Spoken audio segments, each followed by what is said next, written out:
नमस्कार मित्रांनो, स्वागत आहे तुमचं आजच्या नवीन व्हिडिओमध्ये. मित्रांनो हे बघा, आत्ताच गवत आणून टाकलं. पाहुणं गवत वाढलेलं आहे. बघा शेळ्या कधी सोयीनं खाता का बघा. खाली सांगतात बारीक बकरं काय करते, वर जाते घात करते. बस बस इकडे दावणीमध्ये पण टाकलेलं आहे मित्रांनो. तर आपल्याला काल आपण व्हिडिओ टाकला, ते एका मित्राची कमेंट आली की दादा, आपण शेळी पालनापेक्षा बोकड पालनामध्ये नुसतं बोकड पालन जर केलं तर परवडेल का आपल्याला. तर आता मित्रांनो विषय कसा झाला माहिती आहे का, शेळी पालनापेक्षा बोकड पालन परवडतं का नाही, तर याच्यावरती आपण आजचा हा व्हिडिओ बनवणार आहोत. तो व्हिडिओ शेवटपर्यंत बघा आणि व्हिडिओ आवडल्यास व्हिडिओला लाईक करा, नवीन असेल तर चॅनलला सबस्क्राईब करा. चला तर आपण आजच्या विषयाला सुरुवात करूया. तर मित्रांनो, बोकड पालन, नुसतं बोकड पालन जर करायचं म्हणलं तर परवडतं का, याच्यावरती हा व्हिडिओ आहे. तर मित्रांनो, एक गोष्ट सांगायची जर म्हणलं तुम्हाला, तर बोकड पालन जर करायचं असेल तर आपल्याला बाजारामधून छोटाले बोकड आणून, आता छोटाले जरी बोकड म्हणलं तर 2,500-3,000 रुपये आपल्याला एका बोकडासाठी लागत आहेत. आता 2,500-3,000 रुपये आपण समजा धरा, सरासरी 2,500 रुपयाला एक बोकड आणला, तर आपल्याला त्याला 4 महिने जर सांभाळायचं म्हणलं तर 4 महिन्यामध्ये ते 5,000 ते 6,000 रुपये आपल्याला त्याच्यामधून येतात. बरोबर आहे की नाही. एखाद्या दिवस बोकड जर चांगला नसला, चांगल्या क्वालिटीचा, एखाद्या दिवस त्याच्यामधले बोकड पण दाखवू शकतात. पण मित्रांनो, तुम्हाला गोष्ट सांगतो मी, शेळी पालनामध्ये शेळ्यांना फक्त एक वेळेस गुंतवणूक करायची. तुम्हाला एक वेळेस जर गुंतवणूक केली, आता जवळपास 5-5 वर्ष झाले माझ्याकडे शेळ्या आहेत. आता त्या शेळ्याने जवळपास तुम्हाला सांगतो 5 वर्षामध्ये 6 ते 7 झोपे आपल्याकडे दिलेले आहेत. जास्त 6 ते 7च धरा, समजा 6 जर झोपे म्हणलं, 15 महिन्यामध्ये शेळी ही 2 वेळेस विहती. तर आपल्याला 5 वर्ष झाले, 15×60. तर मित्रांनो, तुम्हाला सांगतो मी, त्यांनी जवळपास 7 वेता आपल्याला दिले एका शेळीनं. 7 वेता जरी म्हणलं तर 2 बकरं धरा एका वेताला, 7×2 = 14. म्हणजे एका शेळीनं आपल्याला कसं केलं तरी 12-12च बकरं धरा, 14 बी नका धरू. त्यातले 1-2 वेळेस समजा हे धरा, 10-10 तरी धरा. एका शेळीचे 10 जर म्हणलं तर 5 शेळीचे आपली जवळपास 50 बकरं झालेली आहेत. एक कमी हिशोबात सांगितलं बरं का तुम्हाला, मी जास्त नाही सांगितलं. तर मित्रांनो, सरासरी एका वार्षिक एका शेळी 15 महिन्याचं इन्कम जर म्हणलं एका शेळीचं, तरी 12×2 = 24-25,000 रुपये एका शेळीचं वार्षिक उत्पन्न आहे. शेळीच असेल तशी. परत तुम्हाला सांगतो, आपण पहिली एक सुरुवात केली होती एका शेळीपासून. ती शेळी घेतली होती आपण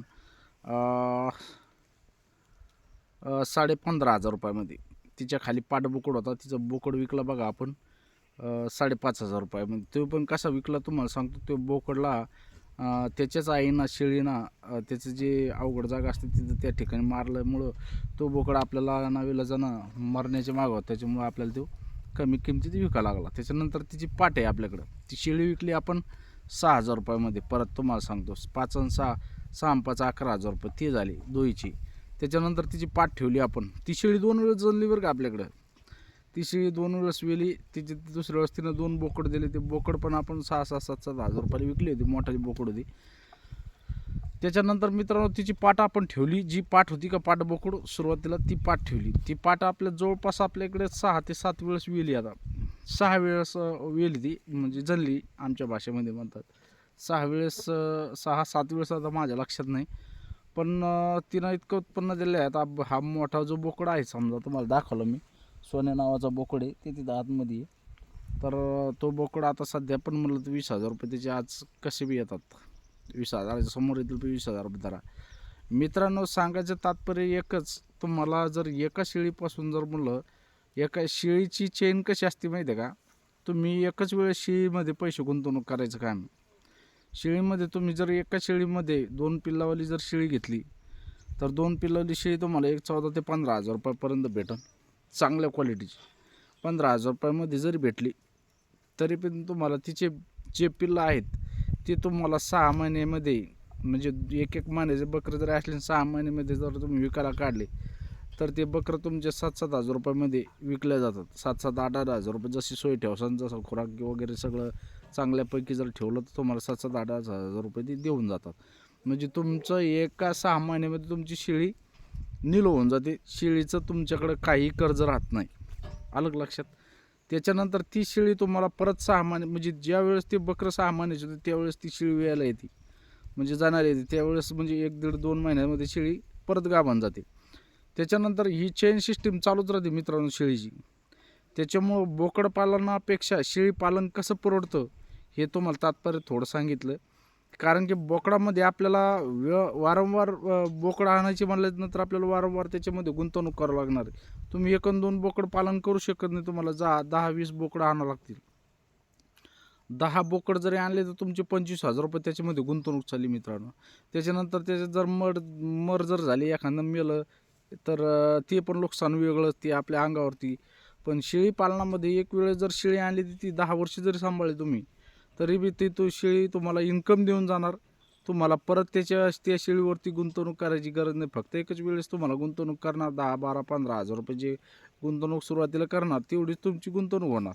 त्याच्यानंतर तुमचं इन्कम चालू राहणार. तुम्ही जितके वर्ष त्या शेळीला सांभाळसाल तितके वर्ष तुमचं इन्कम सुरू राहणार. त्याच्यामुळं मित्रांनो, बोकड पालनापेक्षा शेळी पालन हे खूप चांगलं आहे. कारण की याच्यामध्ये शेळी पालनामध्ये फक्त एक वेळेस गुंतवणूक करावी लागते. चेन सिस्टीम तुमची चालू राहणार. तुम्हाला 7-7 महिन्याला तिच्यापासून मिळणारे बकरं हे 6-7 महिन्यापर्यंत हे विकायला येईपर्यंत दुसऱ्या वेळेस परत ती येते, परत पिल्लं तयार होतात. अशी ही चेन सिस्टीम चालूच राहते मित्रांनो. त्याच्यामुळं बोकड पालनापेक्षा शेळी पालन हे खूप फायद्याचं आहे. आणि कधी पण शेळी पालनामध्ये इन्कम जास्त आहे मित्रांनो. बोकड पालन हे कधी पण लॉसमध्ये येणारा व्यवसाय आहे. त्याच्यामुळे आता बरेच काही करतात बोकड पालन, त्याचं त्यांना माहीत. पण माझ्या हिशोबानं शेळी पालन जर अशा पद्धतीने जर केलं तर 100% शेळी पालनामध्ये इन्कम आहे. फक्त नियोजन चांगलं पाहिजे आणि शेळ्या चांगल्या क्वालिटीच्या पाहिजे. 100% त्याच्यामध्ये चांगलं इन्कम भेटू शकतं आपल्याला. बाकीचं ज्याच्या त्याच्या हिशोबानं राहिलं, बोकड पालन तर माझ्या हिशोबानं परवडत नाही आहे. कारण त्याच्यामध्ये तुम्हाला वेळोवेळी गुंतवणूक करावं लागणार आणि तुम्हाला 2,500 ते 3,000 रुपयापर्यंत परत 4-6 महिने त्याला सांभाळणं आहे. एका बोकडला तुम्हाला इन्कम काय भेटणार त्याच्यामधून? आता सरासरी तुम्ही 6 महिने बोकड जर सांभाळले, 10 बोकड, त्याच्यामधलं एखादं जर बोकड मेला 3-4 हजार रुपये नुकसान होणार. त्यांना खुराक देणं वेगळं. म्हणजे हा सगळा तुमचा याच्यामध्ये तुम्हाला म्हणजे 25,000 रुपयामध्ये जरी बोकड, आता 25,000 रुपये तुम्ही गुंतवणूक करणार 10 बोकडला, ती जाऊन किती 50-60 हजार रुपये येतील त्याची. पण त्याच्यामध्ये 10,000 रुपये तुम्हाला खुराकाला लावावं लागणार, कमीत कमी 5-10 हजार रुपये. त्याच्यानंतर तुम्हाला 25,000 रुपये मिळणार त्याच्या मागचा इन्कम. समजा 5-5, 2,500 हजार रुपये डबल त्याच्यामध्ये. तर तुम्हाला 4-5 महिन्यामध्ये 2,500 रुपये इन्कम म्हणजे काहीच परवडत नाही तो.